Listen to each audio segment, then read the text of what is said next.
Hello மக்களே, நீங்க கேட்டுக்கொண்டிருப்பது கிவி குரல். என்ன மக்களே, எல்லாரும் எப்படி இருக்கீங்க? நம்மளோட முடிவெளிகள் கதை முடிவை நோக்கி சென்று கொண்டிருப்பதனால இதோ கடைசி அத்தியாயங்கள் உங்களுக்காக. அத்தியாயம் 55. என்னடி நடக்குதுங்க? இன்னுமா புரியல? சுந்தரமூர்த்தி மாமா அமர்கயா என்றவள் சிலுக்கு சிப்பா ஊஞ்சல்லாடுது, ஏன் மஞ்சா குருவி ஊஞ்சல்லாடுது என்று குதித்து ஆட ஆரம்பித்தாள். ஏ லூசு, சத்தம் போடாத. இன்னைக்கு என்ன நடந்தாலும் சுந்தரமூர்த்தி சாக போறது உறுதி. எப்படி அவ்வளவு உறுதியா சொல்ற? இன்னைக்கு என்ன நாள்? சந்திர கிரகணம். அந்த சோகால் பைத்தியம் சொன்ன மாதிரி சந்திர கிரகணம் அன்னைக்கு இவனுக்கு ஏதோ ஆபத்து வரப்போகுது, அதுவும் எங்க கையால. சந்திர கிரகணம் அன்னைக்கு சாமியாருங்க ஒண்ணு கூடி ஏதாவது மந்திரமாயம் பண்றதுக்காக தனியா வருவாங்க. சோ அதன் பேர்ல தான் இந்த நாய் ரொம்ப முக்கியமா போலீஸ் எல்லாத்தையும் வெளியிலேயே கலட்டி விட்டு இங்க ஏதோ திருட்டுத்தனம் பண்றதுக்கு தான் தனியா ஒதுங்கி இருக்கான். நான் இந்த இடத்துல இருக்கேன், நல்லா நோட் பண்ணிக்கோ. இன்னும் ஹாஃப்-அன்-ஹவர்க்குள்ள எங்க இருந்தாவது இதே இடத்துக்கு அபியும் அந்த இந்துமதி பொண்ணும் வருவாங்க பாரு. அண்ட் அந்த திண்ணையில உட்காந்து அழுதுட்டு இருந்த பொண்ணு தான் இந்துமதியா இருக்கும், அதையும் பாரு. இது எல்லாமே உள்ளுணர்வு சொல்லுதுடா. பொண்ணுங்களுக்கு மட்டுமே இது ஏதோ ஒரு விசேஷ சக்தி. ஏதாவது ஒரு விஷயம் நடக்க போகுதுன்னா கண்டிப்பா எங்களுக்கு அறிவுறுத்தும். இது சாமி பூதம் அதுக்கெல்லாம் அப்பாற்பட்ட சயின்டிபிக் லாஜிக் டா. அதன் பேர்ல இந்த ஆளுக்கு இங்கதான் விதின்னு இருக்குது. கண்டிப்பா இவனை தேடி இங்க ஏதாவது ஒரு பொண்ணு வரும், பாத்துக்கிட்டே இரு. அந்த பிள்ளைய வச்சு ஏதோ மந்திரம் போடுறதுக்கு தான் போலீஸ் எல்லாம் பாதுகாப்பு தூரத்தை விட்டு நிப்பாட்டி வச்சிருக்கிறான். அதனால இவன் கத்தி கதறினாலும் யாரும் வரமாட்டாங்க. இவன் ஏதோ மந்திரம் போட்டு பூஜை போட்டா நாட்ட கிரகத்திலிருந்து காப்பாத்த உயிர் தியாகம் செஞ்சுட்டான்னு இவனை புகழ்ந்து பேசி கேஸ போலீஸ் அப்படியே க்ளோஸ் பண்ணிடுவாங்க. நமக்கு தெரியாத கேஸ பத்தி சொல்றதெல்லாம் கேக்குறதுக்கு நல்லா தாண்டி இருக்கு, ஆனா நடந்தா இன்னும் நல்லா இருக்கும்ல. கண்டிப்பா நடக்கும் அர்ஜுன், வெயிட் அண்ட் வாட்ச். சத்தம் போடாம. அதே சமயத்துல நான் இவன் மேல கான்சென்ட்ரேஷன் பண்ணிட்டு இருக்கனால நம்மள யாராவது நோட் பண்றாங்களா, இங்க வேற ஏதாவது சிசிடிவி கேமரா எல்லாம் இருக்காங்கிறத ஷூ சத்தம் போடாம நீ செக் பண்ணி வையே. இல்லடி, நான் மொபைல்ல அந்த டிவைஸ் ஆன்ல தான் வச்சிருக்கிறேன். இந்த இடத்துக்கு வரும்போதே சோ இங்க வேற எந்த கேமராவும் இருக்க வாய்ப்பே இல்ல. ஏன்னா அந்த கேமரா இருந்ததுன்னா என் மொபைல்ல இருக்க டிவைஸ் மூலியமா சத்தம் போட்டு இருக்கும். சோ கேமரா எதுவும் இல்ல. இங்க இருக்கிற வரைக்கும் இங்க இருந்து பார்த்தா எந்த போலீஸ்காரனும் நம்மள வாட்ச் பண்ற மாதிரியே தெரியல. நம்ம சேஃபான இடத்துலதான் இருக்கோம். நம்மளோட வேலை இப்போ சுந்தரமூர்த்திய வாட்ச் பண்றதும் இங்க ஏதாவது நடக்கும்போது போலீஸ்காரங்க யாரும் நம்மள நோட் பண்ணிடாம இருக்கிறது மட்டும்தான் என்றவர்கள் பேசிக்கொண்டே திரும்ப அங்கு 2 மழலைகளை கைக்கு ஒன்றாக பொத்தி வைத்து அழுது வீங்கிய முகத்துடன் வந்து நின்றாள் இந்துமதி. ஐயா, வாம்மா, நான் சொன்ன மாதிரி சரியா வந்துட்ட போல. உன் புருஷன் உயிரை காப்பாத்தி தர வேண்டியது ஏன் கடமை. ஏமா பிள்ளைங்களெல்லாம் கூட்டிட்டு வந்திருக்க? அந்த யாகம் நீ மட்டும்தான் பண்ண முடியும், அதுவும் நிர்வாணமா பண்ணணும். பிள்ளைங்க முன்னாடி எப்படி பண்ணுவ? சரி, வெளியில போய் போலீஸ்காரங்க இருப்பாங்க, அவங்க கிட்ட வேணா விட்டுட்டு வரியா? இல்லையா, வேண்டான்னு சொல்லிட்டு போகத்தான் வந்தேன். என்னம்மா வேண்டாம்? என் புருஷன் உயிரை கடவுள் திருப்பி கொடுத்தா கொடுக்கட்டும், இல்லனா இத நாள் வரைக்கும் எப்படி என் 2 பிள்ளைங்களை வச்சுக்கிட்டு நானே சமாளிச்சேனோ அது மாதிரி இப்பயும் சமாளிச்சுக்கிறேன். எனக்கு அந்த கடவுள் சக்திக்கு எதிரா போராடும் எந்த விஷயமும் பெறணும்னு விருப்பம் இல்லையா. எனக்கு என்னவோ மனசு படப்படன்னு அடிச்சுக்குது, ஏதோ தப்பு பண்ற மாதிரி. அதனால நான் எந்த யாகத்துக்கும் வரல. எனக்காக நீங்க காத்திருப்பீங்களேன்னு உங்ககிட்ட சொல்லிட்டு போக தான் வந்தேன்யா. என்னம்மா நீ மனசு போட்டு குழப்பிக்கிற என்று சுந்தரமூர்த்தி பேசிக்கொண்டு மெல்ல எழுந்து நடந்து வந்து இந்துமதியின் தோளை தொட்டு பல்லிழித்தான். நீ வந்தது போலீஸ்காரங்க வெளியில இருக்கிற யாராவது பார்த்தாங்களா என்ன? யாருமே பார்க்கலையா. நான் இந்த பக்கம் இருக்கிற சந்து வழியா வந்தேன், அதனால யாரும் பார்க்கல. ரொம்ப தூரமா நிக்கிறாங்க வேற போலீஸ்காரங்கெல்லாம். அப்படியா என்றவன் ஏதோ மை எடுத்து குழந்தைகள் நெற்றியில் தடவ ஒரு ஓரத்தில் சுருண்டு விழுந்தது பச்சிளம் குழந்தைகள். ஐயோ என் பிள்ளைங்க! அட வாமா, இவ்வளவு தூரம் வந்துட்டு பூஜை பண்ண மாட்டேன்னா என்ன அர்த்தம்? நீ பூஜை பண்ணுவனுதான் மயக்கத்துக்கு கொண்டு போயிருக்கேன். இந்த பூஜைய நீ பண்ணலனா ஒரே அடியா அனுப்பிச்சு வச்சிருவேன் உன் பிள்ளைங்கள. ஐயா! அதிர்ச்சியான முகபாவனையுடன் சுந்தரமூர்த்தியை ஏறிட்டாள் இந்துமதி. உன்னை நான் இங்க கூப்பிட்டது, இந்த நாள்ல கூப்பிட்டது எனக்கு நீ பயன்படுவதற்காகத்தான், உனக்கு உதவி செய்யறதுக்காக இல்ல. சாகாவரம் எனக்கு கிடைக்கணும்னா உன்ன மாதிரி குடும்பமே உயிரினு வாழ்ற பொண்ண குடும்பத்துல இருந்து விலக்கி கொண்டு வந்து பலி கொடுக்கணும். அதுவும் சாதாரண பலி கிடையாது, சக்தி வாய்ந்த பூஜை பண்ணி அந்த அரக்கனையே என் மேல ஏற விட்டு உன்னை புணர்ந்து நாசம் பண்ணி அதுக்கப்புறம் உன்னை பலி கொடுக்கணும். அப்போதான் அந்த வரம் முழுமை பெறும் என்று கொடூரமாக கூறியவனை தன் வேல்விழியால் சுட்டரித்தாள் இந்துமதி. என்னடி பாக்குற, உன்னை காப்பாத்த இங்க எந்த கிருஷ்ணனும் வரமாட்டான் என்ற சுந்தரமூர்த்தி இந்துமதியின் முந்தானை மேல் கை வைக்க போக ஆனந்தியோ அங்கே செல்வதற்காக ஒரு அடி எடுத்து வைக்க காற்றில் புயல் என வந்து அவர்கள் குறுக்கே நின்றாள் அபி. அர்ஜுனும் ஆனந்தியும் ஒருவருக்கொருவர் பார்த்து கொண்டார்கள். ஏனென்றால் இதுதான் நடக்க போகிறது, இப்படித்தான் நடக்க போகிறது என்று ஆனந்திக்கு ஒவ்வொரு முறையும் ஏதோ ஒன்று அறிவுறுத்தி கொண்டே இருக்கிறது. அதை அவள் மறக்காமல் அர்ஜுனிடம் கூறிக்கொண்டுதான் இருக்கிறாள். அதன்படி அவள் சொல்லி வைத்தது போலயே ஒவ்வொன்றாக நடக்க அர்ஜுனுக்கு பெரிய ஆச்சரியம்தான். அடரே அபிதானே நீனு? குறுக்கே வந்து நிற்கும் பெண்ணின் கண்ணை சுருக்கி பார்த்த சுந்தரமூர்த்தி 2 வினாடிகளில் புரிந்து கொண்டான் அது அபிதான் என்று. ஆனால் தனக்கு இப்படியெல்லாம் சுத்து போட்டு நடக்கிறது என்பதை அவனுக்கு இன்னும் எந்த சக்தியும் அறிவுறுத்தவில்லை போலும்.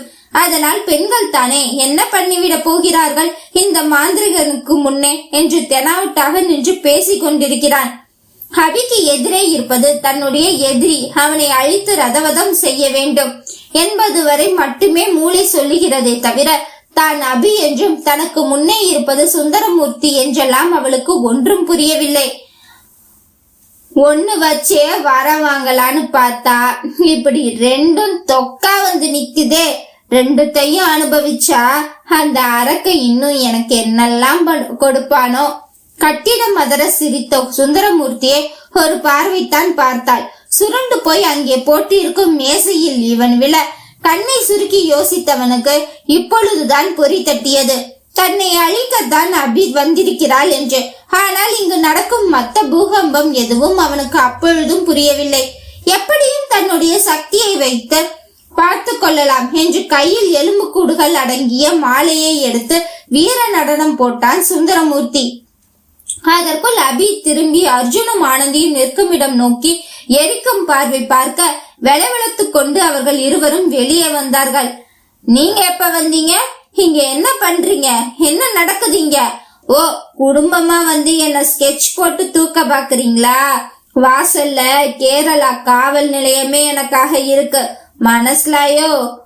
அடேப்பா, உன்னால முடிஞ்சதை செய்டா என்று கூறிய அர்ஜுன் சுந்தரமூர்த்தியை ஒரு எத்து விட அவன் கையில் இருந்த எலும்பு கூட்டு மாலைகள் அக்கக்காக பீந்து நெருப்பிலேயே பஷ்பமாகியது. அபி வேகமாக திரும்பி அர்ஜுனை முறைக்க, நான் என்னடி பண்ணேன் முறைக்கிற? உனக்கு ஹெல்ப் தானே பண்ணேன் என்று அவன் புரியாமல் குழம்பினான். டே அஜு, அவளுக்கு நம்ம எல்லாரும் யாருன்னே தெரியல போல இருக்குடா, சும்மா இருடா என்று ஆனந்தி அர்ஜுன் காதை கடிக்க அர்ஜுனை உக்கரமாக முறைத்து கொண்டிருந்த அபி 2 குழந்தைகளையும் தூக்கி கொண்டு சுந்தரமூர்த்தியின் கையை கீறி ரத்தத்தால் 2 குழந்தைகளுக்கும் பொட்டு வைக்க அப்பொழுதுதான் சுயநிலையிலிருந்து 2 குழந்தைகளும் விழித்தார்கள். விழித்தவர்கள் அம்மாவை தேட அர்ஜுனை கண்ணாலே கிட்டவா என்று அழைத்த அபி 2 குழந்தைகளையும் அவன் கையில் கொடுத்து வெளியே கையை காட்ட அவனும் புலம்பிக் கொண்டே வெளியே சென்றான். அடே, இந்த கதைக்கு ஹீரோடா நானு. இப்படி ஹீரோயினை வச்சு வில்லன் அடிச்சு என்ன டம்மி பீஸ் ஆக்கிட்டீங்களேடா. கடைசியில ஹவுஸ் ஹஸ்பண்ட் மாதிரி 2 குழந்தையோட நின்னு புலம்ப வச்சிட்டீங்களேடா. ஐ அங்கிள், அந்த தாத்தா வீட்ல ஒரு அக்கா கூட உட்கார்ந்து பேசிட்டு இருந்தீங்க தானே, அவங்க தானே நீங்க?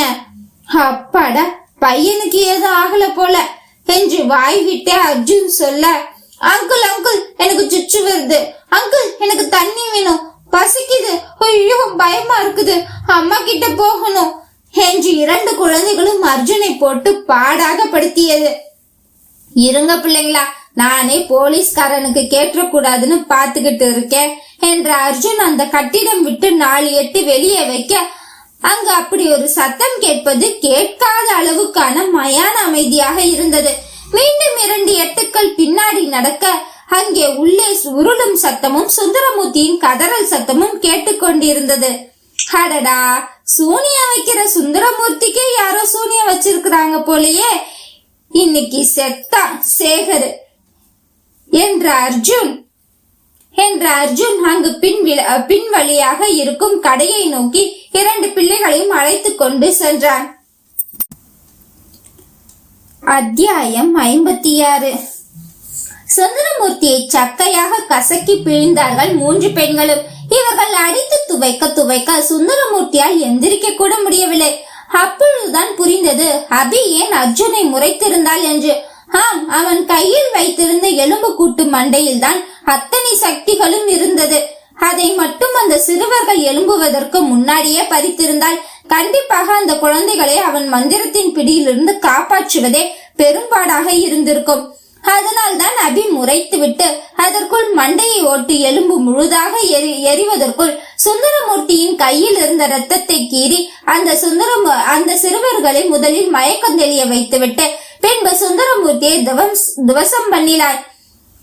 ஆனந்தி, நாம அடிச்சு விளையாட ஒரு அடிமை கிடைத்து விட்டது என்று அவள் இதுவரை கற்று வைத்த தற்காப்பு பயிற்சி வித்தை அத்தனையும் இறக்கி கொண்டிருக்க அபியும் கண்ணாலேயே அவனை இங்கும் அங்கும் காற்றில் பறக்க விட்டு கொண்டிருந்தாள்.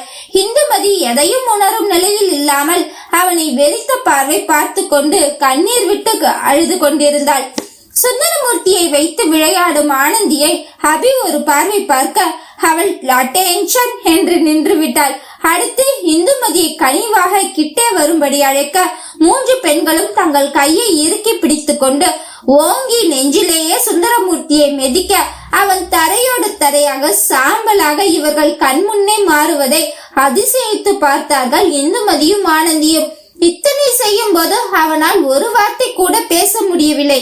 வாய் கட்டப்பட்ட உணர்வு ஊமையாக மடிந்து போனான். அந்த இடத்தில் சுந்தரமூர்த்தி வந்ததற்கான எந்தவித தடயங்களும் இல்லாமல் சாம்பல் கூட மிஞ்சாத அளவிற்கு சுந்தரமூர்த்தி மக்கியதும் திடீரென அபி மயங்கி ஆனந்தி மீது சரிந்தாள். அந்த இடம் வேறு நிலநடுக்கம் வந்த இடம் போல அதிர்வு கொடுக்க ஆரம்பிக்க பயந்து போன மற்ற 2 பெண்களும் அபியை கைத்தாங்களாக தோளில் போட்டுக்கொண்டு 2 பக்கமும் அவளை இழுத்து கொண்டு பின்வழியே வெளியேறுவதற்கு சென்றார்கள். அக்கா, ஒரு நிமிஷம் இவ்வளவு பத்திரமா பார்த்துக்கோங்க என்று ஆனந்தி இந்துமதியின் தோளில் அபியை சாய்வாக போட்டுவிட்டு விறுவிறுவென்று சுந்தரமூர்த்தியோடு இவ்வளவு நேரம் மல்லு கட்டிய இடத்தை ஒரு முறை சுற்றி பார்த்தாள். இவள் சுற்றி பார்த்துவிட்டு தங்களின் தடயம் எதுவும் இல்லை என்பதை உறுதி செய்து கொண்டு பின்னால் வழியாக வெளியேறும் சமயம் சரியாக கட்டிடம் அதிரும் சத்தத்தை கேட்டு அனைத்து காவலர்களும் அங்கே கூடினார்கள். அப்பாடா, நல்ல வெளியே தப்பிச்சிட்டோம். இந்த அர்ஜுன் நான் எங்க போனா என்று இந்துமதி பேசிக் கொண்டிருக்க எங்கிருந்தோ காரில் வேகமாக வந்த அர்ஜுன் சத்தம் போடாமல் அவர்கள் முன் நிப்பாட்டி சத்தம் போடாமல் ஏறும்படி செய்கையும் செய்தான். அவர்களும் புரிந்து கொண்டு அபியை உள்ளே தள்ளி ஏறிவிட்டு அது வரைக்கும் அபி மயக்கத்திலேதான் இருந்தாள். அந்த இடத்தை விட்டு தடயமே இல்லாமல் வெளியேறினார்கள். என்ன சார், இங்க இருந்த சுந்தரமூர்த்திய காணோம், அந்த ஆளு இருந்ததுக்கான அறிகுறியே தெரியலையே. எனக்கு மட்டும் என்னையா தெரியும், உன் கூட வெளியில தானே நின்னேன். நம்ம படிச்ச படிப்புக்கு இந்த மாதிரி 10 பைசாவுக்கு பிரயோஜனம் இல்லாத நாய்களுக்கெல்லாம் பாதுகாப்பு போட்டு நம்ம படிப்பையும் நம்ம வேலையும் சேர்த்து அசிங்கப்படுத்துறாங்க. என்ன பண்ணி தொலைக்கிறது? சுத்தி முத்தி தேடுவோம், கிடைக்கலனா ஆளு ஆப்ஸ்கன்னு சொல்லி கேச முடிப்போம். என்னங்க சார் இவ்வளவு அசால்ட்டா சொல்லிட்டீங்க? அவர் எவ்வளவு பெரிய ஆளு, வேற மாநிலத்தில இருந்து வந்தவர், வேற இவ்வளவு ஈஸியா முடிக்க முடியுமா என்ன? யோ, அந்த ஆளு என்ன செத்தா போயிட்டான், மந்திரம் மாயம்னு பண்ணி எங்கேயோ போயிட்டான் எங்க கண்ணு முன்னாடி இருந்து மறைஞ்சு போயிட்டான்னு சொல்லி முடிக்க வேண்டியதுதான். வேற என்னத்தையா பண்றது? எவ்வளவு தூரம் நம்மளும் சொன்னோம் எதுவும் பாதிப்பு வராம கூடவே இருக்கோன்னு. பெரிய பருப்பு மாதிரி மந்திரம் இருக்கு, மாயம் இருக்கு, நான் பாத்துக்கிறேன்னு சொன்னான். இப்ப நிஜமாவே காணாதான் போயிட்டானா இல்ல அவன் மந்திரத்தை வச்சு அவனே எங்கேயாவது போயிட்டானாங்கிறது நமக்கு எப்படியா தெரியும்? இருக்கிற 1008 லா அண்ட் ஆர்டர்ல இது வேற ஒரு கேஸா வச்சுக்கிட்டு சுத்த முடியுமா? அதுவும் சரிதான் சார். எதுக்கும் இந்த இடத்த சுத்தி ஏதாவது தடையும் இருக்கான்னு நம்ம கடமைய நம்ம சரியா செஞ்சுட்டு போயிடுவோம் என்று அங்கு சத்தம் கேட்டு வந்த போலீசார்கள் அந்த இடத்தை சுற்றி வளைத்து ஆராய இவர்கள் வந்தது, சுந்தரமூர்த்தி அங்கு இருந்தது, இப்பொழுது காணாமல் போனது என்று எதற்குமே தடயமில்லை. ஒரே ஒரு உறுத்தல் மட்டும்தான் இருந்தது. அது அந்த கட்டடம் முழுவதும் தீ வைத்து கொளுத்தினார் போல் அனலாக கொதித்தது. ஆனால் எதுவும் எரிந்ததற்காகவோ இல்லை கருகியதற்கான எந்த அறிகுறியும் எதுவும் இல்லை. அவர்களும் அதை அப்படியே விட்டுவிட்டு அங்கிருந்து சென்று விட்டார்கள். என்னடா வண்டி எப்படி கிடைச்சது? லூசு, நல்லா பாரு, இது நம்மளோட வண்டி தாண்டி. அபி ஃபாலோ பண்ணிட்டு வந்த ஸ்மித், ராம், சுஜி எல்லாருமே கேரளாவுக்கு கரெக்டா வந்துட்டாங்க. வந்த இடத்துல ஸ்மித்துக்கு ரொம்ப உடம்பு சரியில்லாம போயிடுச்சு. இவள நினைச்சு ஸ்ட்ரெஸ், தென் சரியா சாப்பிடாம நைட் எல்லாம் தூங்காம வண்டி ஓட்டிட்டு வந்ததெல்லாம் அவனுக்கு பிபி ரொம்ப இறங்கி ட்ரிப்ஸ் போடுற நிலைமைக்கு ஆயிடுச்சு. சோ ராமு சுஜியும் ஹாஸ்பிட்டல் அவனுக்கு துணையா இருக்கிறாங்க. நான் வண்டிய வாங்கிட்டு ஆல்மோஸ்ட் பிரச்சனைய சுருக்கமா மட்டும் சொல்லிட்டு வந்தேன். உங்களை கூட்டிட்டு போயிடலாம்னு. இவ ஏன் இப்படி படுத்தே கிடக்குறா? டே அஜு, எத்தனை படம் பார்த்திருக்கிற? இவ மேல ஏறி இருந்த பேயெல்லாம் இறங்கி அவங்கவுங்க வேலைய பார்க்க போயிட்டாங்க போல. அதனாலதான் இவ மயக்கமா இருக்கா. கொஞ்ச நேரத்துல தெரிஞ்சிடுவா. என்னடி ரெண்டலுக்கு வந்தவங்க காலி பண்ணி போயிட்ட மாதிரி அசால்ட்டா சொல்ற? எல்லாம் உண்மையா நம்புற மாதிரியா இருக்குது. இதுக்கு மேல நீ நம்பலன்னு வேற சொல்லுவியாடா? ஐயோ அப்பா, நீ பார்த்து இருக்கணுமே. நான் இது வரைக்கும் கத்துக்கிட்ட மொத்த சாகசத்தையும் இறக்கி அவன் அடிச்சா இவ அசால்ட்டா கண்ணாலேயே இப்படிங்கிறா அப்படிங்கிறா. அவனும் லெப்ட் ரைட்டுன்னு அவனே அடிச்சுக்கிட்டு விழுந்து கிடக்குறான். அப்பா செமையா இருந்தது பாக்குறதுக்கே. ஏதோ ஒரு பேய் படம் பார்த்த மாதிரி இருந்துச்சு தெரியுமா என்றாள் ஆனந்தி. அங்கு நடந்த அத்தனையும் ஒன்று விடாமல் கூற அர்ஜுனுக்கும் ஆச்சரியமாகத்தான் இருந்தது. இதெல்லாம் படத்தில் தான் நடக்கும், இங்கே எப்படி என்று தோன்றியது. சிஸ்டர், ஏன் இன்னும் அழுதுட்டே இருக்கீங்க? ஒன்னும் இல்ல, விடுங்க. குழந்தைங்களுக்கு பசிக்குது, நாங்க சாப்பாடு கொடுத்தேன், தூங்கிட்டாங்க. நீங்க பயப்படுறதுக்கெல்லாம் ஒன்னும் இல்ல. நாங்க போகும்போது உங்களையும் உங்க வீட்டுல இறக்கி விட்டுட்டு போயிடுறோம். அர்ஜுன் ஆதரவாக பேச ஆனந்தி இந்துமதியின் கையை ஆதரவாக பிடித்து கொள்ள அவ்வளவு நேரம் தன் மனம் கட்டுப்பாட்டில் வைத்திருந்த அத்தனையும் கொட்டி தீர்த்தாள் இந்துமதி.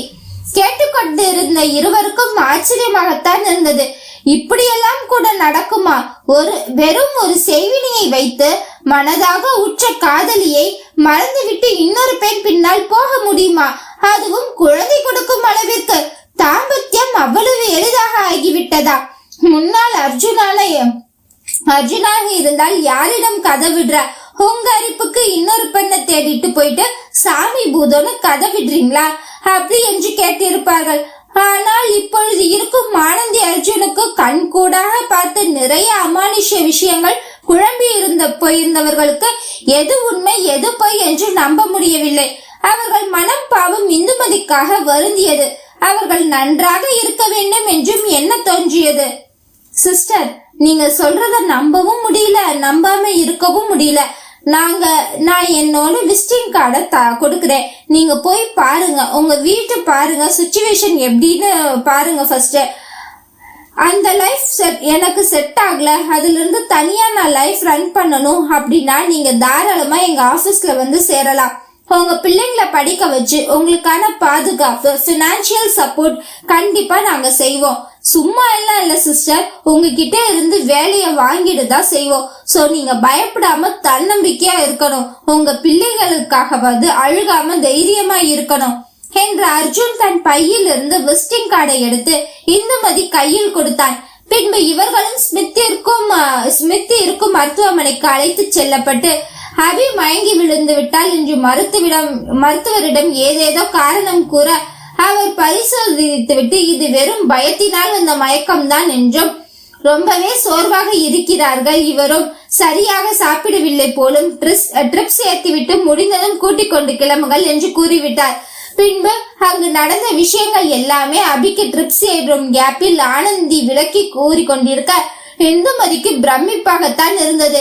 என்ன பெண் இவள், எதையுமே மனதுக்குள் போட்டு அலட்டி கொள்ளாமல் இவ்வளவு சாதாரணமாக இருக்கிறாள், தங்கள் கடந்திருந்த கஷ்டத்தை கூட எப்படி எளிதாக எடுத்துக் கொள்கிறாள் என்று நினைத்து கொண்டே பக்கத்தில் பார்க்க அர்ஜுன் இவள் பேசுவதற்கெல்லாம் ரன்னிங் கமெண்ட்ரி கொடுத்து கொண்டிருந்தான். அப்பொழுதுதான் மனதுக்குள் தோன்றியது, சரியாக துணை அமைந்து விட்டால் எவ்வளவு பெரிய துன்பமும் துளியாக போகும் என்று. கூடவே தன் கணவனின் நினைவும் வர உடனே அர்ஜுனிடம் அலைபேசி வாங்கி தன் கணவனுக்கு அழைத்து விட்டாள்.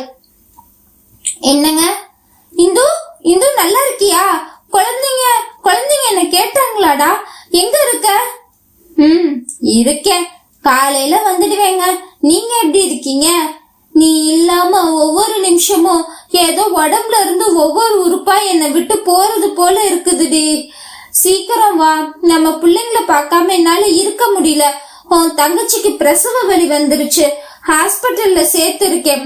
புருஷன்னு தான் கையெழுத்து போட்டு இருக்கேன், சிசேரியன்னு பேசிக்கிறாங்கடி. ஒரு நிமிடம் இந்துமதிக்கு மயான அமைதி. ஹலோ இந்து, இந்து லைன்ல இருக்கியா? கோபமாடி? இல்லன்னு சொல்ல மாட்டேன், ஏன்னா இது திருத்திக்க முடியாத தவறாச்சே. எனக்கும் புரியலடி என்ன பண்ணணும்னு. இப்போதைக்கு எதுவும் பேச வேண்டாங்க, நாங்க வர வரைக்கும் அவளை பத்திரமா பாத்துக்கோங்க. குழந்தை என்ன பிறந்தாலும் சரி பத்திரமா பாத்துக்கோங்க. நீங்க எங்கேயும் வெளியில அலைய வேண்டாம், அவ கூடயே இருந்து பாத்துக்கோங்க. நான் வந்ததும் நம்ம வீட்டுல வச்சு பேசிக்கலாம் என்று அழைப்பை துண்டித்த இந்துமதிக்கு நெஞ்சில் பாரம் கூடியது. தங்களுக்கு தொல்லையாக இருந்த சுந்தரமூர்த்தியை தடயமே இல்லாமல் அழித்தாயிற்று. ஏதோ ஒரு சக்தி வந்து எங்களுக்கு துணையாகவும் இருந்தது. ஆனால் இப்படி வாழ்க்கையை தொலைத்து விட்டு நிற்கிறேன், இதை எப்படி சரி செய்ய? என் கணவன் அல்லாது இன்னொருவனை மணாளனாக என்னால் 7 அறுத்தும் பார்க்க முடியாது. அதே போல் ஒரு பெண்ணாக என் புருஷனை இன்னொருத்திக்கு பங்கு போட்டு கொடுக்கவும் முடியாது. அவள் குழந்தையை காரணம் வைத்து தன் கணவனை வேண்டும் என்று கேட்டால் எப்படி விட்டு கொடுத்து விட்டு நிற்பது என்ற குழப்பத்தில் தான் இந்துமதி இருக்கிறாள். அதே சமயம் ஏதோ ஒரு காரணத்தினால் சங்கீதா தங்களை விட்டுவிட்டு கிளம்பி விட்டாலும் பழையபடி சுரேஷுடன் சேர்ந்து தன்னால் குடும்ப வாழ்க்கையில் ஈடுபட முடியுமா? அவனை பார்க்கும் பொழுதெல்லாம் தனக்கு இழைத்த துரோகம் தானே ஞாபகத்திற்கு வரும். பேசாமல் அர்ஜுன் தம்பி சொல்லியது போல அவர்களுடனே சென்று தன் வேலையுண்டு தானுண்டு என்று பிள்ளைகளை பார்த்து கொள்வோமா? எனக்கு கணவன் வேண்டாம், ஆனால் என் பிள்ளைகளுக்கு தகப்பன் வேண்டுமே. இத்தோடு 100 தடவை கேட்டு விட்டாள் என் மகள். அப்பா எங்கே, எப்போது அப்பாவிடம் செல்வோம் என்று. என்ன கூறி சமாளிப்பது என்று யோசனைதான் இந்துமதிக்கு. சற்று நேரத்தில் எல்லாம் அபியும் மயக்கம் தெளிந்து எழவும் நடந்த அத்தனையும் கேள்விப்பட்டு ஆச்சரியமாகவும் இருந்தது, அதே சமயத்தில் பயமாகவும் இருந்தது. முதலில் தங்கள் வீட்டிற்கு சென்றால் போதும் என்ற நிலைக்கு வந்து விட்டார்கள். அதனால் அனைவரும் அங்கிருந்து தமிழ்நாடு நோக்கி கிளம்பினார்கள். அத்தியாயம் 57. எபிலாக் 1. 1 வருடம் கழித்து. ஹே அஜு, எல்லாம் எடுத்து வச்சிட்டியாடா? இது ஸ்மித். அட இரு சகல, எனக்கே கையெல்லாம் நடுங்குது கூறியது அர்ஜுன் தான். ஆஹா மச்சான், அந்த கிரீஸ் டப்பாவை எப்படி உதைச்ச? வம்பிழுத்தது ராம். அதானே, உனக்கு வந்தா ரத்தம், எங்களுக்கு வந்தா தக்காளி சட்னியா? 2 மாசம் முன்ன அபிய சுஜிய லேபர் வார்டு கூட்டிட்டு போகும்போது நீ என்ன சொன்ன? அவங்களுக்கு தைரியம் நீங்க தான் சொல்லணும், நீங்களே ஏண்டா இப்படி படபடன்னு இருக்கீங்கன்னு கலாய்ச்சல. இப்ப புரியுதா? நல்லா புரியுது சகல. காலையில கூட நல்லா தாண்டா இருந்தா, திடீர்னு வயிறு வலிக்குதுன்னு கத்துறா. அவ முகத்தை பார்க்கும்போது ஐயோ என் உயிரே என்கிட்ட இல்ல தெரியுமா? இதுல இந்த அம்மா வேற மெய் வலி பொய் வலின்னு காமெடி பண்ணிட்டு இருக்காங்க. அவ முகம் அப்படி வாடி போய் நான் பார்த்ததே இல்ல சகல. இப்ப இவ்வளவு மருத்துவ வசதி வர்றதுக்கு முன்னாடியே பிரசவம் பார்த்தவங்கடா நம்ம அம்மாலாம். நான் எல்லாத்தையும் அவங்க சொல்படியே கேட்டு நடக்கணும்னு இல்ல. ஆனா இந்த மாதிரி சில விஷயம் அவங்களுக்கும் அக்கறை இருக்குல்ல, அதனால பயப்படாத. அதான் வீட்டு வைத்தியம் பண்ணிருக்காங்கல்ல, அவங்க சொல்ற மாதிரி அது சூட்டு வலியா இருந்தா அவங்க வைத்தியத்துக்கு குறைஞ்சிடும், இல்ல பிரசவ வலியா இருந்தா அதிகரிக்கும். அது அவ முகத்திலேயே தெரியும். எதுக்கும் துணியெல்லாம் எடுத்து வை. அவங்க சொல்லித்தானே அபிக்கு சுஜிக்கு பிரசவம் ஆச்சு. அதுவும் சரிதான் என்ற அர்ஜுன் தேவையான உடைமைகளை அடுக்கினான். அன்று கேரளாவிலிருந்து வந்ததுமே எதுவோ பெரிய பிக்கலில் இருந்து விடுபட்ட உணர்வு. சூட்டோட சூட்டாக தங்களுக்கு திருமண ஏற்பாடு செய்ய வேண்டும் என்று அர்ஜுன் வற்புறுத்தினான்.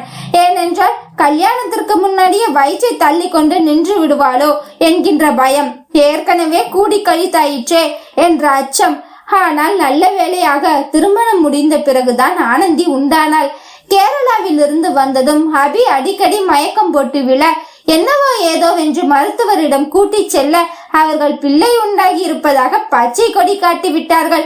ஒரு வாரத்திலேயே சுஜிராமுக்கும் ஆனந்தி அர்ஜுனுக்கும் திருமண ஏற்பாடுகள் நடக்க முதலில் கருத்தரித்தது சுஜிதான். இப்பொழுது 1 மாத இடைவெளியில் முதலில் அபி ஒரு ஆண் குழந்தையை ஈன்றெடுக்க அடுத்து 2 மாதத்தில் சுஜி பெண் குழந்தையை பெற்றெடுத்தாள். இதோ இப்பொழுது ஆனந்தியும் பிள்ளை வைக்க போகிறாள். அஜு, வலிக்குதுடா ரொம்ப. என்னடா நான் வலிக்குதுன்னு சொல்றேன், நீ திருன்னு முழிச்சிட்டு நிக்கிற. ஆனந்தி, எனக்கு சத்தியமா தெரியலேடி, எப்படி உன் வலிய குறைக்கிறதுன்னு வாங்கிக்கிறதுன்னு அம்மா சொல்றாங்க. இன்னும் கொஞ்சம் அதிகமா வலி எடுத்தாதான் குழந்தை பிறக்கும்னு. எப்படி நீ தாங்குவேன்னு தெரியலடி. உன் வலிய எப்படி நான் சுமக்கிறதுன்னு தெரியலடி. கண்கள் எல்லாம் கலங்க பாவமாக கூறும் அர்ஜுனை பார்க்கும் பொழுது வலியை மீறி சற்று முகம் மலர்ந்தாள் ஆனந்தி. அஜுமா, நீ என் கூடவே இரு. பிரசவ அறையில என் கைய பிடிச்சுக்கோ, என் கூடவே வா. உன் முகத்தை பார்த்துட்டு இருந்தாலே எனக்கு வலியே தெரியாதுடா. கண்டிப்பா வரேண்டி. இன்னும் தன்னவள் முகம் வலியில் சுணங்குவதை பார்த்தவன் முழங்காலிட்டு அவளின் பானை வயிற்றுக்கு நேராக வாயை வைத்து, தங்கம், சமத்தா வலி இல்லாம வந்துருவீங்களா? அம்மாவுக்கு வலிச்சா அப்பாவுக்கு தாங்காதுடா. ரொம்ப சிரமப்படுத்தாம கஷ்டப்படுத்தாம கொஞ்சம் சுலபமாவே வந்துருங்கடா. இவன் பேசிக்கொண்டே அவள் தொப்புளில் முத்தமிட வீல் என்று கத்திய ஆனந்தி அப்படியே உட்கார்ந்து விட்டாள். இவள் கத்தலில் அனைவரும் அடித்து பிடித்து அங்கு வர, டேய் என்னடா பண்ண என் மச்சினிச்சியா? ஐயோ, நான் எதுவும் பண்ணலடா. ஆனந்தி என்னடி பண்ணுது? ரொம்ப வலிக்குதுடா. அம்மா, அர்ஜுன் வண்டி எடுடா, அவளுக்கு பிரசவ வலிதான் வந்துருச்சு, நம்ம ஹாஸ்பிட்டல்ல கொண்டு சேர்க்கலாம். இதுக்குதான் உங்ககிட்ட முன்னாடியே சொன்னேன், நீங்க தான் ஏதேதோ கொடுத்து பாருங்க இப்ப எப்படி துடிக்கிறான்னு என்று தன் அன்னையை பொறிந்து கொண்டே அவளை அப்படியே தூக்கி கொண்டு காரில் இருக்கையில் அமர வைத்தான். அதற்குள் 1008 முறை அம்மா வலிக்குதுமா என்று ஆனந்தி மாறி மாறி கத்த, ஏய் அம்மா அம்மானு கத்தாதடி, பிரசவம் லேட்டா வரும், புள்ள வரதுக்கு தாமதிக்கும்னு சொல்வாங்க. அப்படியா அத்தை? ஏன்? ஸ்மித் கேட்டான். டேய், ரொம்ப முக்கியமா இப்போ என் பொண்டாட்டி வலியில் அழுகுறாடா. டேய், நீ சும்மா தவிக்காம வண்டிய ஓட்டுடா. வலிக்காம எப்படி புள்ள வைக்க முடியும்? எல்லார்கிட்டயும் எரிஞ்சு விழுந்துகிட்டே இருக்கிற. அதானே மா. என்னடா அம்மா, இப்படி பண்றவனுங்க தான் அடுத்த 10 மாசத்துல அடுத்த புள்ளைய பெக்க பொண்டாட்டிய ஹாஸ்பிட்டலுக்கு தூக்கிட்டு போய் அலைவாங்க. இந்த பதட்டம் வலியெல்லாம் அவளுக்கு அடுத்த பிள்ளை கொடுக்கும் போது யோசிச்சு கொடு. இப்ப வண்டியை கிளப்பு. ஸ்மித் தம்பி, அது எதனால அப்படி அம்மானு கூப்பிடக்கூடாதுன்னா, அம்மானு கூப்பிட்டா வயிற்றுல இருக்கிற குழந்தை நீ மட்டும் உங்க அம்மாவை கூப்பிடுற, நான் மட்டும் உன்னை விட்டு பிரிஞ்சு வெளியில வரணுமா அப்படின்னு குழந்தை அடம் பிடிச்சு வர்றதுக்கு தாமதமாகும். அதனால கடவுள் பெயரையோ இல்ல புருஷன் பெயரையோ நினைச்சுக்கிட்டு கூப்பிடணும்னு அம்மானு கூப்பிடக்கூடாதுன்னு பெரியவங்க சொல்லுவாங்க தம்பி. ஓஹோ, இதுல இவ்ளோ இருக்கா மா? அதான் நானும் அர்ஜுனும் ஆனந்தி கூட இருக்கோம்ல, நீங்க போய் அபிய பார்க்காம நீங்களும் எதற்கு எங்களோடய வரீங்க? இல்ல அத்தை, அபிதான் 2 மாசம் ஆகுதுல்ல குழந்தை பிறந்து, அவ கொஞ்சம் தைரியமா தான் இருக்கா. அது போக சுஜிராம் எல்லாரும் அங்கதானே இருக்காங்க. அர்ஜுன் ரொம்ப நர்வஸா இருக்கிற மாதிரி இருக்கான். குழந்தை பிறந்த அவனுமே ரிலாக்ஸ் ஆயிடுவான். அது வரைக்கும் நான் அர்ஜுன் கூடவே இருக்கேன். இவர்கள் பேசிக்கொண்டே மருத்துவமனைக்கு வர, மருத்துவமனை உள்ளே வரை பொண்டாட்டியை கையிலேயே தூக்கி கொண்டு ஓடினான் அர்ஜுன். பார்ப்பவர்கள் என்னவோ ஏதோ என்று பயந்து முழிக்க, ஆனால் அவன் வந்தது பிரசவத்திற்கு. இவன் குழந்தையிடம் பேசிய காரணமோ இல்லை, வெகு நேரம் அவள் வீட்டிலேயே வழியில் அலைந்ததோ ஏதோ ஒன்று ரொம்ப நேரம் படுத்தி எடுக்காமல் 1 மணி நேரத்திற்குள்ளேயே அழகான ஆண் குழந்தை இவர்களுக்கு பிறந்தது. பிரசவத்தில் ஆனந்தி எவ்வளவு கஷ்டப்பட்டாள் என்பது தெரியவில்லை.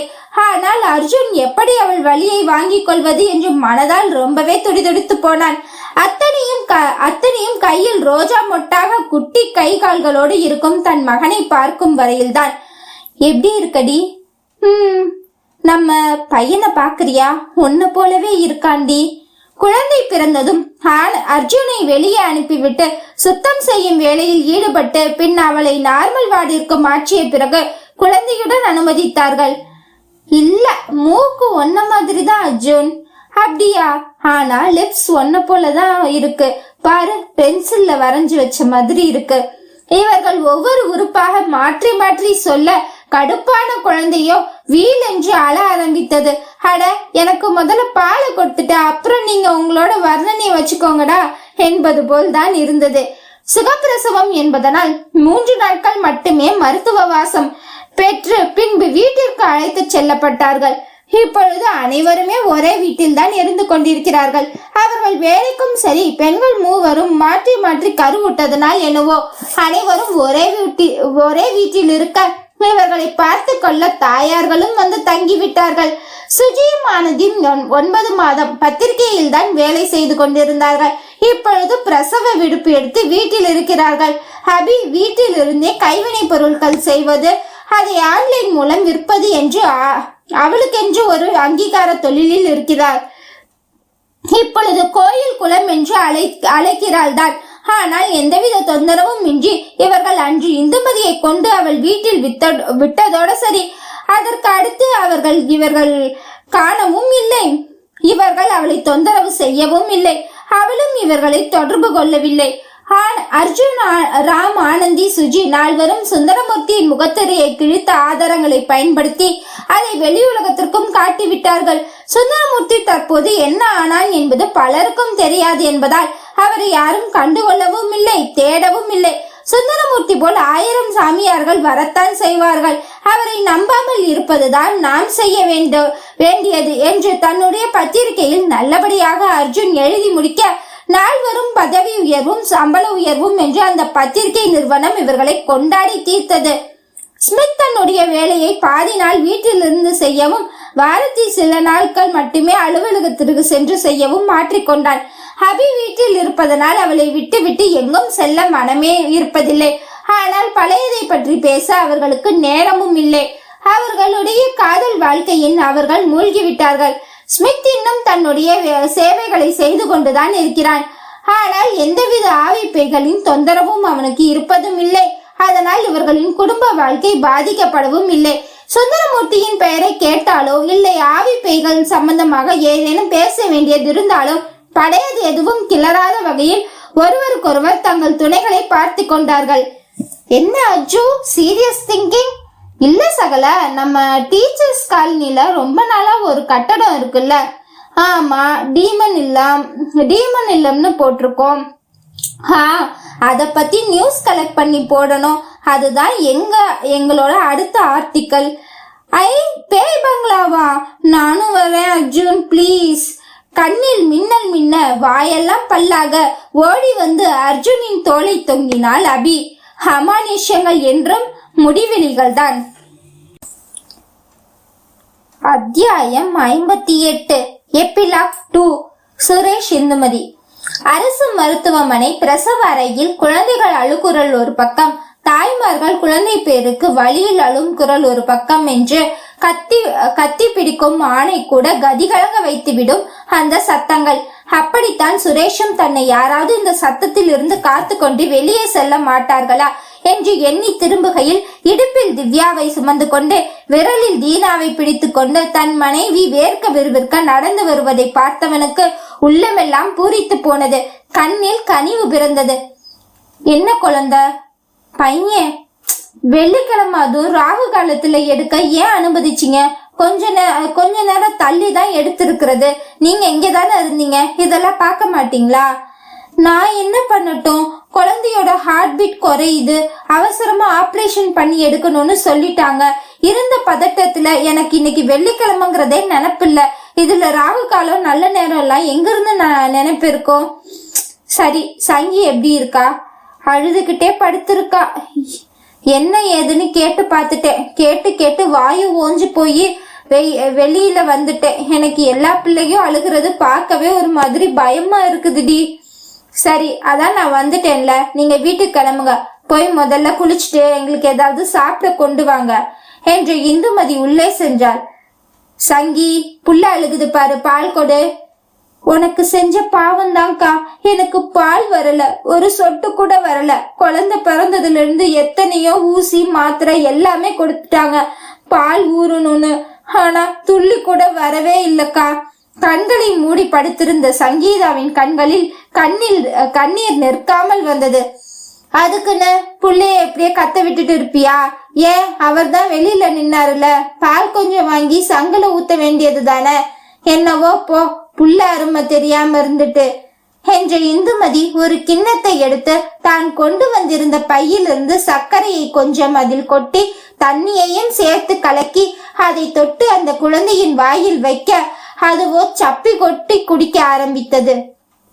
புள்ளைக்கு எவ்வளவு பசிக்குது பாரு, என்னடி நீனு என்ற இந்துமதி அங்கு இருக்கும் ஆயாவை அழைத்து, சிறிது நேரம் பார்த்து கொள்ளுங்கள், நான் பால் மட்டும் வாங்கி வந்து விடுகிறேன் என்று மருத்துவமனைக்கு எதிர்த்து இருந்த டீ கடையில் பாலை வாங்கி கொண்டு வந்து குழந்தையை தூக்கி மடியில் வைத்து ஊட்ட சங்கீதாவுக்கு தொண்டை குழியில் எதுவோ அடைத்தது. அக்கா, உன்கிட்ட கொஞ்சம் பேசணும். எது, இங்கேயா? எவ்வளவு சத்தமா இருக்குது, இதுல நம்ம பேசுறது எங்க கேட்க போகுது? எப்படியும் 5 நாள் கழிச்சு டிஸ்சார்ஜ் பண்ணி வீட்டுக்கு அனுப்புவாங்கல்ல, அப்ப பேசிக்கலாம். அது வரைக்கும் எதையும் யோசிக்காம அமைதியாயிரு. சும்மா சும்மா ஆங்காரமா அழுகாத, தையல் வலிக்க போகுது. மீண்டும் கண்கள் மூடி படுத்து கொண்டாள். தன் கைக்குள் அடங்கி படுத்திருக்கும் அந்த காக்கை குஞ்சிற்கு அமுதம் ஊட்ட பிள்ளை பெற்று இத்தனை வருடம் கழித்தும் இந்துமதி மார்பில் ஈரம் பூத்தது. ஆம், காக்கை குஞ்சுதான். காக்கை நிறத்தில், காக்கை இறக்கை போல கோரை தலைமுடி, ஒல்லியான கை கால்கள், ஆனால் வடிவான முகம். குழந்தைகள் எப்படி இருந்தாலும் ரசிக்க வைத்துவிடும். மருத்துவமனையில் இருக்கும் 5 நாட்களும் வேலைக்கு சென்றுவிட்டு பகுதி நேரம் சுரேஷ் வந்து பார்த்து கொள்வான். மீதி நேரம் இந்துமதி வீட்டில் உணவு சமைத்து எடுத்து வந்து தன் குழந்தைகளுக்கு கொடுத்துவிட்டு சங்கீதாவிற்கும் கொடுப்பாள். பிறந்த ஆண் குழந்தையை சங்கீதா தூக்கியதை விட இந்துமதி மட்டுமே அதிகம் வைத்திருந்தாள். தீனா திவ்யா கூட தங்களுடைய தம்பி என்று கொஞ்சம் சித்தி பிள்ளை என்றோ மாற்றான் தாய் பிள்ளை போல பார்க்க தெரியவில்லை. 5 நாட்களும் நல்லபடியாக முடித்து வீட்டிற்கு சென்றவுடன் இயல்பாக இந்துமதியே ஆரம்பித்தாள் சங்கீதா பேச நினைத்ததை. சங்கி, உனக்கு புருஷன் தேவையோ இல்லையோ, ஆனா உன் குழந்தைக்கு தகப்பன் தேவை. அவனுக்கு முறைய அங்கீகாரமா ஒரு இனிஷியல் தேவை. அதனால நீ எப்பயும் போல இங்கேயே இருந்துக்கோ. இதுக்கு மேல கவலைப்படுறதுக்கோ வருத்தப்படுறதுக்கோ என்கிட்ட எதுவுமே இல்ல. அதனால நீ எப்பயும் போல இங்கேயே இருந்துக்கோ. நானும் உன்கிட்ட பிச்சையா கேட்கணும்னு நினைச்சது அதுதான்க்கா. உன் புருஷன் எனக்கு பங்கு தர வேண்டாம், ஆனா என் பிள்ளைக்கு அப்பாவா இருக்க அனுமதி கேட்டுதான் நான் உன்கிட்ட பேசணும்னு நினைச்சேன். ஆனா அத நீயே சொல்லிட்ட. நான் வேலைக்கு போலான்னு இருக்கேன்க்கா. எனக்கு தான் பாலும் வரல, வீட்டுல உக்காந்து என்ன பண்றது? தையல் ஆறுற வரைக்கும் ஒரு 6 மாசம் இருந்துட்டு ஜவுளி கடைக்கு கூப்பிட்டு இருக்காங்க. முன்னாடியே கேட்டதுதான். அங்கேயே நான் வேலைக்கு போலான்னு இருக்கேன்க்கா. என் பிள்ளையும் நீயே பாத்துக்கோ. அவனாவது உன் வளர்ப்புல நல்லவனா வளரட்டும். சரிடி, உன் இஷ்டம். உடம்பு நல்லா குணமாகட்டும். அதுக்கப்புறம் உனக்கு நிம்மதி எதுவோ அது பண்ணிக்கோ என்றவள் சுரேஷை பார்க்க அவர் தலை குனிந்தார். எனக்கு செய்வன மை வைக்கிறதெல்லாம் பெருசா நம்பிக்கை இல்லாம தான் இருந்தது. இப்போ நான் கேரளாவுக்கு போயிட்டு வர வரைக்கும். அதனால உங்க மேல கோவிச்சுக்கிறதா வேண்டாமான்னு கூட எனக்கு தெரியலங்க. நீங்க எப்படி தீனா திவ்யாவுக்கு அப்பாவோ அதே மாதிரிதான் இந்த பையனுக்கும் அப்பா. எனக்கு புருஷன் மாதிரி தான் அவளுக்கும் புருஷன். இதெல்லாம் சட்டப்படி குற்றம் தான். ஆனா அது என் விருப்பம் இல்லாம நடந்தாதானே. நீங்க குற்ற உணர்ச்சியில இருக்கேன்னு எங்க 2 பேரையும் நிர்கதியா விட்டுட்டு போகாம நீங்க பாட்டுக்கு உங்க வேலைய பாருங்க. அன்றிலிருந்து இந்துமதி இயல்பாக வீட்டிலேயே அவளின் வேலைகளை எந்த தொந்தரவும் இல்லாமல் செய்தாள். பிள்ளைகளும் பள்ளிக்கு செல்ல, சங்கீதா சுரேஷ் வேலைக்கு செல்ல என்று அவர்கள் வாழ்க்கை தெளிந்த நீரோடை போல சென்றது. இதற்கு பிறகு கேரளாவிற்கு இவள் எதற்காக சென்றாள், ஏன் சென்றாள், எப்படி இது நடந்தது என்று எதை பற்றியும் இந்துமதி வெளியே கூறிக்கொள்ளவும் இல்லை. கணவனை இன்னொருத்திக்கு பங்கு வைத்துக் கொள்வது என்பதை காட்டிலும் அவளுக்கு அந்த வாழ்க்கை பழகி போனது. சங்கீதாவின் ஆண் குழந்தைக்கு கிரிஷ் என்ற பெயரும் சூட்டினார்கள். கிரிஷ் எப்போதும் இந்துமதியை சுற்றியேதான் வருவான். இந்துமதியை அம்மா என்றுதான் அழைக்கவும் செய்வான். அதே போல் தீனா, திவ்யா சங்கீதாவை சித்தி என்று அழைத்து எப்போதும் போலதான் பேசுவார்களே தவிர தன் அன்னை வாழ்க்கை நாசமானதற்கு இவள் ஒரு காரணம் என்று எந்தவித எதிர்ப்பும் இல்லாமல் அவர்கள் கூட்டில் பொருந்தி போனார்கள். இதில் யாரை குற்றம் சொல்வது என்று தெரியவில்லை. இந்துமதியின் கூற்று வாழும் காலத்திற்கு குறை சொல்லி ஒதுக்கி வைப்பதை விட அவரவர் செய்யும் பாவத்திற்கான கர்மாவை அவரவர் அனுபவிப்பார். இதில் நாம் தண்டிக்க என்ன இருக்கிறது என்பதுதான் அவள் எண்ணம். இந்துமதியின் வாழ்வில் இருந்த அமானுஷங்கள் விலகி சிறிய சிறிய குறையிலும் நிறைய கண்டாள். அதனால் அவள் வாழ்வும் இன்பமாகவே இருக்கும். ஹாய் மக்களே, நான் ஏற்கனவே சொல்லியிருந்தபடி இது ஒரு உண்மை சம்பவத்தை அடிப்படையா வச்சு எடுத்ததுன்னு சொல்லியிருந்தேன். சோ அந்த உண்மையாவே வாழ்ற இந்துமதி, சுரேஷ், சங்கீதா இப்போ எப்படி இருக்காங்கங்கிறத ஒரு அவங்களோட வாழ்க்கைக்கு எந்த விதத்திலும் பிரச்சனை வராத அளவுக்கு சுருக்கமா சொல்றேன். உண்மையாக வாழும் இந்துமதி, சுரேஷ், சங்கீதா இவர்கள் வாழ்வை தற்போது எப்படி இருக்கிறது என்றால், அதிக செய்வேனையின் காரணமோ இல்லை சுரேஷிற்கு ஏற்பட்ட முன்கோபத்தின் காரணமோ, சுரேஷ் தன்னுடைய 60 வயதில் ஸ்ட்ரோக் வந்து படுத்து 7 ஆண்டுகள் 2 பெண்களுக்கு செய்த பாவத்தை அனுபவித்த பிறகு இயற்கை எய்திவிட்டார். இந்துமதிக்கு திவ்யா, தீனா போன்று இன்னும் 2 குழந்தைகளும் உண்டு. அதுவும் ஒரு ஆண் ஒரு பெண் என்று 4 குழந்தைகளும். சங்கீதா, கிரிஷ் என்று இவர்கள் அத்தனை பேரும் ஒரே வீட்டில் தான் வாழ்ந்து வந்தார்கள். சுரேஷ் இறந்தும் கூட.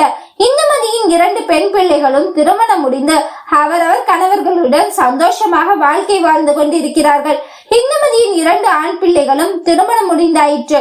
இந்துமதி தன்னுடைய 4 பிள்ளைகளின் வீட்டிலும் அவ்வப்போது சென்று தங்கிவிட்டு வருகிறார். கிரிஷும் சங்கீதாவும் தற்போது தனியாக வசித்து வருகிறார்கள். கிரிஷ் வேலைக்கு செல்கிறான், அன்னையை கவனித்துக் கொண்டு. நடுவில் ஏற்பட்ட சில மனக்கசப்பால் தனியாக செல்லும்படி இருந்தாலும் இப்பொழுது மனக்கசப்பெல்லாம் நீங்கி இந்துமதியின் மகள்களின் குழந்தைக்கு தாய் மாமனாக வந்து நிற்கும் அளவிற்கு கிரிஷும் அவர்கள் குடும்பத்திற்குமான பழக்கம் நன்முறையில் தான் இருக்கிறது. 40 வருடமாக இந்துமதி எங்கு சொந்தக்காரர்களின் விசேஷத்திற்கு சென்றாலும் எப்படியும் சங்கீதாவும் கூடவே வருவாளோ அதுபோலதான் இன்றும் இருவரும் ஒருவருக்கொருவர் துணையாக நிற்கிறார்கள். இன்றளவும் கிரிஷ் இந்துமதியை அம்மா என்றுதான் அழைத்துக் கொண்டிருக்கிறான். இந்துமதியின் பிள்ளைகள் எப்படி இந்துமதியிடம் தினமும் அலைபேசியில் பேசிவிடுவார்களோ அதே போல் வாரம் ஒரு முறையேனும் சங்கீதாவையும் அழைத்து பேசிவிடுவார்கள். அவர்களுக்குள் நடந்த பழைய கசப்புகள் எதுவும் தற்போது நினைவில் வைத்துக் கொள்வதில்லை. காலம் அத்தனையும் மாற்றிவிட்டது, சங்கீதாவையும் தான். ஆனால் இந்துமதியின் பிள்ளைகளும் சரி, சங்கீதாவின் பிள்ளைகளும் சரி, இன்றளவும் குழப்பமாக இருக்கும் விஷயம் ஒன்றே ஒன்றுதான். அது செய்வினை என்பது இருக்கிறதா? செய்வினை செய்து ஒருவரை மாற்ற முடியுமா? அல்லது தன்னுடைய சபலத்தை சரிகட்ட செய்வினை என்னும் பெயரை உபயோகப்படுத்திக் கொள்கிறார்களா என்று சிறு மனத்தாக்கம் தந்தையின் மீது அனைவருக்கும் இருக்கிறதை தவிர தாய் மீது கோபம் கொள்ள ஐவராலுமே முடியவில்லை. எது எப்படியோ சுரேஷ் 30 ஆண்டுகளுக்கு முன்பு சட்டத்திற்கு புறம்பான இரட்டை திருமணம் என்பதை கொஞ்சம் கூட கூசாமல் செய்து 2 பெண்களுக்கு வாழ்க்கை கொடுத்தும் 5 பிள்ளைகளை கொடுத்தது மட்டுமில்லாமல் பிள்ளைகளுக்கு ஓட்டுநர் என்னும் தொழிலை கற்றுக் கொடுத்தது மட்டும்தான் அவர் செய்த ஒரே நல்ல விஷயம். 2 மனைவிகளையும் ஒரே வீட்டில் வைத்து குடும்பம் நடத்துவது என்பது சுரேஷ் எடுத்த முடிவுதான். அதனால் தான் என்னவோ இன்றளவும் ஒருவருக்கொருவர் துணையாகவும் ஆறுதலாகவும் அரவணைப்பாகவும் இருக்கிறார்கள். முற்றும். என்ன மக்களே, கதை முழுசா கேட்டு முடிச்சாச்சா? எப்படி இருந்ததுன்னு மறக்காம கமெண்ட் செக்ஷன்ல சொல்லிடுங்க. இது போல நீங்களும் எக்ஸ்பீரியன்ஸ் கடந்து வந்திருப்பீங்க இல்லையா? அத பத்தியும் என்னோட ஷேர் பண்ணிக்கோங்க. என் கதை ரொம்ப பிடிச்சிருக்கு, இல்ல உங்களுக்கு தெரிஞ்சவங்களுக்கு இதே மாதிரி நடந்திருக்கு அப்படின்னா அவங்களுக்கு மறக்காம இதை ஷேர் பண்ணி அவங்களோட பகிர்ந்துக்கோங்க. தென் மறக்காம லைக் பண்ணிடுங்க மக்களே. அப்புறம் இந்த மாதிரி இன்னும் நிறைய கதைகளை கேட்பதற்கு கிவி நாவல்ஸ் சேனலை சப்ஸ்கிரைப் பண்ணிடுங்க. கூடவே பெல் ஐக்கானையும் கிளிக் பண்ணிடுங்க. அப்புறம் HYPE ஹைப், அந்த ஹைப் நீங்க எனக்கு கொடுக்கும் போது நம்ம கதை இன்னும் பலராலையும் பார்க்கப்படும், நேசிக்கப்படும். அதனால மறக்காம நிறைய அள்ளி அள்ளி கொடுங்க. நன்றி மக்களே. அடுத்த இதே மாதிரி இன்னொரு கதையில உங்களை சந்திக்கும் வரை டாடா பை.